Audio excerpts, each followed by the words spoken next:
BNP কেন আওয়ামী লীগের ফাঁদে পা দেয়? বিএনপি যতবার আওয়ামী লীগের ন্যারেটিভের ফাঁদে পড়েছে ততবার বাংলাদেশের ক্ষতি হয়েছে। কেন এমন হয়? আসুন একটু গভীরে যাই। বিএনপি প্রেসিডেন্সিয়াল পদ্ধতির দল। জিয়াউর রহমান এই পদ্ধতির প্রয়োজনীয়তা বুঝেছিলেন। আমাদের রাষ্ট্রের জন্য প্রেসিডেন্সিয়াল পদ্ধতিই কি সবচেয়ে উপযোগী? আওয়ামী লীগের রাষ্ট্রভাবনা পার্লামেন্টারি শাসিত ব্যবস্থা। কিন্তু এই ব্যবস্থা কি সবসময় কার্যকর?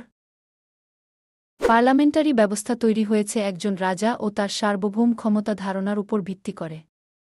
যেখানে রাজা নেই সেখানে কি এই ব্যবস্থা ভালোভাবে কাজ করতে পারে?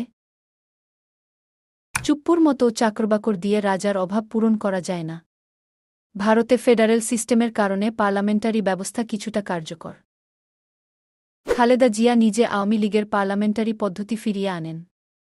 বিএনপি কখনো প্রশ্ন করেনি এই পদ্ধতি ভালো হলে জিয়া কেন এটি গ্রহণ করেননি। এখানেই বিএনপির চিন্তার সীমাবদ্ধতা।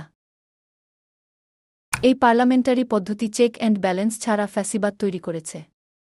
রাষ্ট্রের প্রধান নির্বাহীর পুরো দেশের মানুষের ম্যান্ডেট লাগে না।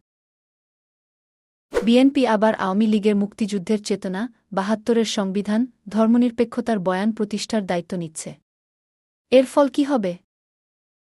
আজকে আমার কথা লিখে রাখুন, এর ফল ভালো হবে না।